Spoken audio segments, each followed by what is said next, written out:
நாட்டின் பல பகுதிகளிலும் 100 மில்லிமீட்டருக்கும் அதிக மழை வீழ்ச்சி பதிவாகும் என எதிர்வு கூறப்பட்டுள்ளது. நாட்டின் பல பகுதிகளிலும் பிற்பகல் 2 மணிக்கு பின்னர் மழை அல்லது இடியுடன் கூடிய மழை பெய்யக்கூடும் எனவும் தெரிவிக்கப்பட்டுள்ளது.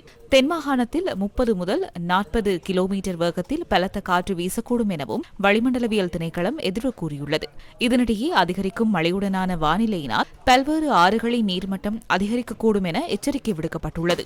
இதற்கமைய எதிர்வரும் தினங்களில் பெய்யக்கூடிய அதிக மழையினால் தெத்ரோயா, மகாஓய, அத்தரங்கலோயா, களனி ஆறு, கழுகங்கை, பெந்தர, கிங்கங்கை, நில்வளா, கிரமோயா, உருபொக்க, கலா, மகாவலி, மல்வத்து ஆறுகளை அண்மித்து வெள்ள அபாயம் ஏற்படக்கூடும் என நீர்ப்பாசன திணைக்களம் தெரிவித்துள்ளது. குறித்த ஆறுகளை அண்மித்து வசிக்கும் மக்கள் அவதானமாக செயற்பட வேண்டும் என அறிவுறுத்தப்பட்டுள்ளது.